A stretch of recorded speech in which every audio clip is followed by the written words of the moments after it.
Mesdames et messieurs, bonsoir et bienvenue dans le journal sur la Time4 Africa. Après son recrutement comme conseiller technique en matière de sécurité auprès du maire Barthélémy Diaz, capitaine Touré est revenu en long et en large sur sa rencontre avec l'édile de Dakar. Scission au sein du cadre unitaire des syndicats du transport, Alassane Ndoye accuse le gouvernement d'être à l'origine de tous les problèmes qui secouent le secteur. L'indiscipline notoire chez certains enfants aurait dû du manque d'éducation de base dans certaines familles. C'est un reportage signé Barthélémy Colli dans ce journal. La page internationale et celle sportive mettront fin à cette édition. Tout de suite, les explications. Après avoir été démis de ses fonctions de gendarme et d'enseignement à l'Institut IAM ici à Dakar, capitaine Touré a été encore recruté de nouveau par le maire de la ville de Dakar, Barthélémy Diaz. En effet, Oumar Touré a été scruté par le maire de Dakar en tant que conseiller spécial technique en matière de sécurité à la ville de Dakar. Cette décision de l'édile intervient après que le ministre de l'Enseignement supérieur a exigé la rupture du contrat entre le gendarme et l'Institut. Pour rappel, après sa radiation et son départ à l'IAM, la mafia Kati a collecté une somme de 30 millions pour le gendarme. Restons toujours avec ce sujet concernant le capitaine Touré. Son recrutement comme conseiller technique en charge de la sécurité urbaine au sein de la ville de Dakar serait effectué par le maire de Dakar, Barthélémy Diaz. Le capitaine Touré est revenu en long et en large sur sa rencontre avec Barthélémy Diaz. Déclaration lue par Alacham. Les premières réactions de capitaine Touré après avoir refusé chez Barthélémy Diaz, radié de la fonction publique, il avait déposé sa baluchon à l'Africain de Management pour dispenser des cours, mais son sourire a été écouté suite à la pression du ministère de l'Enseignement supérieur. Ainsi, poussé à la porte, capitaine Touré prend ses bagages et décide de retourner dans son village natal à Kolda, travailler la terre et se verser sur l'élevage. Après tout ce fiasco, le mafia Kati lui a collecté 24 millions de francs CFA. À la surprise de tout le monde hier, Oumar Touré s'est affiché avec l'édile de Dakar, Barthélémy Diaz. Il est nommé conseiller technique spécial en matière de sécurité. Ce mardi 19 avril 2022, j'ai contacté avec la ville de Dakar pour mettre en pratique mon expérience dans le domaine de la sécurité sous une autre forme. En effet, monsieur le maire Barthélémy Diaz, conscient des défis d'organisation territoriale en vue de satisfaire une bonne partie de ses besoins sécuritaires, veut un œil d'expert à ses côtés. Ainsi, il a accepté de partager mon expérience dans ce domaine en mon nommant conseiller technique en charge de la sécurité urbaine au sein de la ville de Dakar, a confirmé capitaine Touré. L'ex-gendarme magnifie cet acte sans oublier le peuple sénégalais qui s'est mobilisé derrière. J'accepte ces termes de cet accord qui me conforte dans mon ambition et mon souci d'être toujours au service de cette communauté. Aussi, une signature est une autre manière de remercier le peuple qui s'est mobilisé sans aucune distinction pour me défendre à travers un acte de solidarité inédite. Ce travail de la ville de Dakar en commençant d'exécution de l'acceptation de votre aide afin d'apaiser vos craintes pour moi. Actuellement conseiller technique à la mairie de Dakar, l'ancien gendarme croit toujours en Dieu et servir la nation. Toute fonction n'est qu'un service à la nation. Seul refuse l'homme et auprès de Dieu le vivant et nul autre. Alhamdulillah. En effet, il croit que les voies du Seigneur sont impénétrables, comme disait l'autre, a déclaré capitaine Touré à son rencontre avec Barthélémy Diaz. Merci beaucoup Alacham. Toujours dans le même sujet, les Sénégalais ont donné leur avis sur le recrutement de capitaine Touré par Barthélémy Diaz. Ce serait donc un acte humanitaire. Ils ont profité également de nos micros pour interpeller les autorités étatiques de ne pas faire cette nomination au règlement de compte politique. C'est le sujet du reportage signé Ousmane Niang. Le capitaine Touré atterrit finalement à la mairie de Dakar comme conseiller technique. Pour rappel, il a été exclu de l'IAM. C'est pendant ce temps que le maire Barthélémy Diaz a décidé de le nommer ce poste. Les citoyens sénégalais, comme ce monsieur, saluent ce geste. Le gouvernement du Sénégal a fait une grave erreur. Même si il a fait des choses qu'il ne devait pas faire, il devait avoir on devait lui donner une autre chance. Oui, étant donné qu'il a servi le pays durant des années.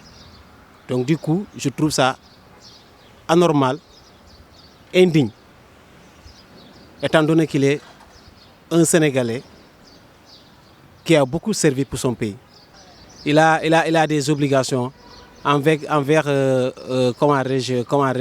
sa famille. Un autre citoyen sénégalais comme ce père de famille qui estime que si c'est dans le cadre de bien faire et pas de règlement de compte, il approuve et avertit. Le travail, c'est le travail. Bon, j'ai trouvé que comme lui aussi, il a une famille à nourrir, c'est très normal que vraiment, qu'il s'accroche sur quelque chose quand même. Bon, si sérieusement Barthélémy l'a pris pour uniquement le faire travailler, pour nourrir sa famille, ça je suis d'accord. Mais s'il s'agit par exemple de faire la politique, moi vraiment je ne suis pas du tout sur ça. Avec le cas du capitaine Touré, nos intervenants estiment que tous les citoyens sénégalais doivent être bien protégés sans parti pris. C'est pourquoi ils interpellent les autorités de revoir leur manière de faire. Ousmane Nia, merci beaucoup. Autre chose, le journaliste de la 7TV a été jugé mercredi devant la barre du tribunal des flagrants délits de Dakar. Âgé de 29 ans, Malik Thiam, de son nom, est poursuivi pour outrage à agent de la force publique dans l'exercice de ses fonctions et délit donc de rébellion. Après son jugement, il a bénéficié d'une dispense de peine qui veut dire qu'il est peut-être donc disponible tranquillement chez lui. Pour rappel, le journaliste a été arrêté le 14 avril dernier lors de la confrontation des témoins dans le cadre de l'affaire Adji Sarr Ousmane Sonko. Sicien au sein donc du cadre unitaire des syndicats du transport, le secrétaire général Alassane Ndoye accuse le gouvernement d'être au cœur de tous les problèmes qui secouent ce secteur. Il interpelle l'État donc de ne pas manœuvrer politiquement donc ce secteur. Je propose de l'écouter au micro de Aminata Kor. Après le lendemain de la grève réussie dans le secteur du transport, le gouvernement est en train d'orchestrer des manœuvres politiciennes pour diviser les acteurs du transport. C'est dans ce cadre qu'un groupe de personnes qui se revendiquent du cadre unitaire a initié une tournée à l'intérieur du pays pour aller à la rencontre des acteurs du transport. Tout ce qu'ils veulent, c'est de me démise de mes fonctions, mais ils ne peuvent pas le faire. J'appelle à tous les acteurs de nous rejoindre pour gérer la situation. L'éducation des enfants, un grand problème au sein de la société sénégalaise, notamment dans les familles. Personne n'ose corriger l'enfant de son voisin. Par conséquent, l'indiscipline est devenue galopante dans la société actuelle. C'est le sujet que porte donc le reportage signé Barthélémy Koli et Lazmane. Auparavant, corriger un enfant d'autrui n'était pas un problème. Aujourd'hui, cette chose ne peut pas exister parce qu'il y a des protections sur les enfants. Je pense que c'est les droits humains qui ont une forte importance sur ces genres d'éducation. Puisqu'auparavant, nos parents, ils ne faisaient que nous frapper, par exemple, mais maintenant c'est interdit. Donc c'est les étudiants qui nous coûtent cette éducation-là. Les conséquences, c'est un enfant trop de liberté, ça peut causer beaucoup de problèmes. Et c'est une insécurité vis-à-vis de la nature parce que les enfants doivent obéir aux ordres de leurs parents. L'enfant appartient à tout le monde, donc le corriger est très important pour le pays selon cette moment. Ce n'est pas bon. Parce qu'on dit quand l'enfant est dans les ventres, c'est ton enfant. Mais quand l'enfant sort, il est devenu l'enfant pour tout le monde. C'est corriger l'enfant, tu corriges une petite nation. La maman ne peut pas voir la bêtise de l'enfant, mais l'autre personne peut voir. Donc, il est censé de corriger l'enfant.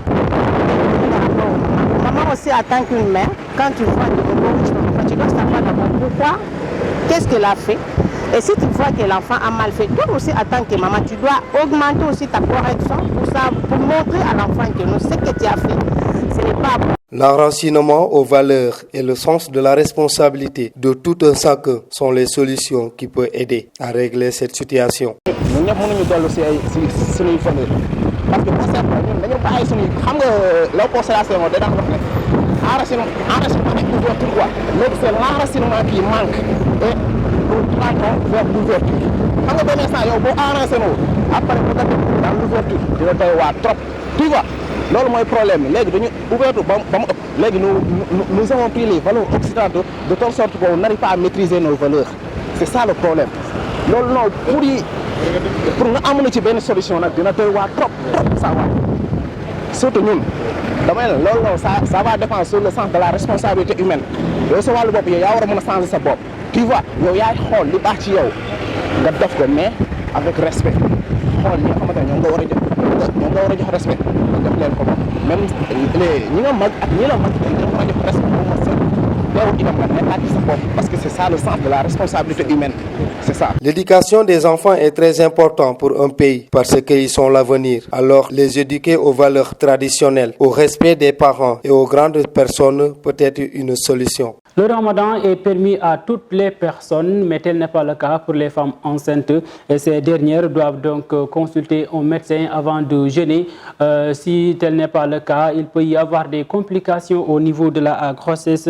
C'est du moins l'avis du docteur Cheikh Tidiane Diallo, joint au téléphone par Aminata Kor. La femme, elle doit manger en tout cas pour deux. Elle doit manger et pour soi et pour justement son enfant devenir. Et l'enfant a besoin des aliments pour une bonne croissance intra-utérine. Et pour cela, le jeûne, chez la femme enceinte, n'est pas recommandé. Il arrive des fois de voir des femmes qui souhaitent quand bien même de jeûner. Et dans ce cas-ci, on fait un examen complet avec des analyses et une surveillance régulière.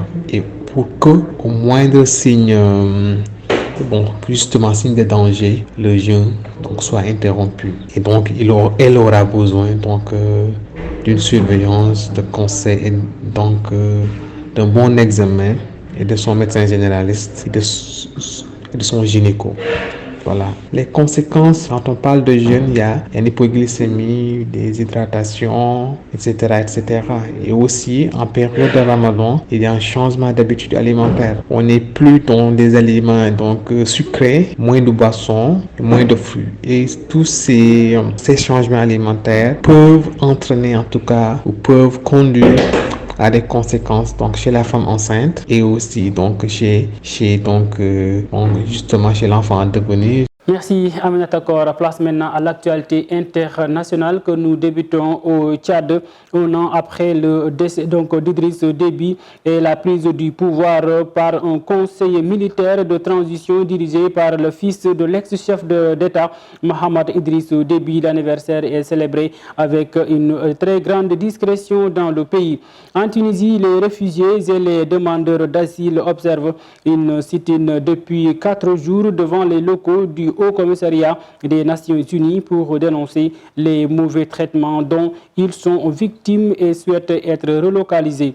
En France, la RFI fait le point sur la proposition d'Emmanuel Macron et Marine Le Pen sur le second tour des élections présidentielles.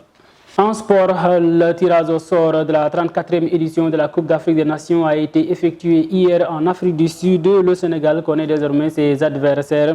Jeux olympiques de 2026, un stage de formation technique est prévu à Dakar du 24 au 30 avril, ici à Dakar Arena. Plus de détails dans cet élément. Tirage au sort de la 34e édition de la Coupe d'Afrique des Nations de football. Le Sénégal connaît ses adversaires pour la phase des groupes des éliminatoires de la CAN 2023. Les Lions partagent la poule L avec le Bénin, le Mozambique et le Rwanda. En attendant la programmation de la CAF pour connaître l'heure et les dates, les 2 premières journées de la phase de poule se disputeront entre le 30 mai et le 14 juin prochain. Les 3e et 4e journées sont prévues du 19 au 27 septembre, alors que les 2 dernières journées sont programmées du 20 au 28 mars 2023. Rappelons qu'au total, 48 équipes sont réparties en 12 poules de 4 équipes. Les 2 premières de chaque poule sont qualifiées pour la CAN 2023, sauf dans celle de Côte d'Ivoire où une seule équipe va passer. Le pays hôte est automatiquement qualifié, mais disputera les qualifications. Bonne nouvelle pour l'équipe nationale du Sénégal au lendemain du tirage. Le milieu de terrain de l'Olympique de Marseille, Boubacar Kamara, aurait pris une décision sur sa carrière internationale. Le joueur français de 22 ans se rapprocherait du Sénégal. Selon les informations du journal L'Équipe, le staff des Lions de la Teranga serait entré en contact avec le natif de Marseille. Le sélectionneur des partenaires de Sadio Mané, Aliou Cissé, aurait discuté avec le numéro 4 marseillais, visiblement séduit par le projet des derniers lauréats de la Coupe d'Afrique des Nations formation. Si l'information se confirme, ce serait un grand renfort dans l'entrejeu des Lions qui prépare le mondial et les éliminatoires de la CAN 2023. En marge de la préparation des Jeux olympiques de 2026 à Dakar, l'association francophone des comités olympiques nationaux organise un stage de formation du 24 au 30 avril à Dakar, plus précisément à l'arène nationale. 30 pays participants sont attendus à Dakar. Initialement prévue en 2020, la 5e édition du stage de formation technique a été décalée en 2022 pour cause de Covid-19. Elle vise à renforcer des compétences des techniciens membres de l'association. Au total, 30 entraîneurs prendront part à ce stage qui sera animé par des experts de l'INSEP de Paris, de la Tunisie et du Sénégal. Le Sénégal aura 11 représentants dont 10 techniciens. Une manière pour le CNOS de donner plus de visibilité aux techniciens. C'est ce qu'a annoncé d'ailleurs le président de la commission technique du CNOS, Alvelino Montero. Mesdames et messieurs, c'est la fin de ce journal. Merci de l'avoir suivi. On vous donne rendez-vous demain sur la Time for Africa. Bonsoir.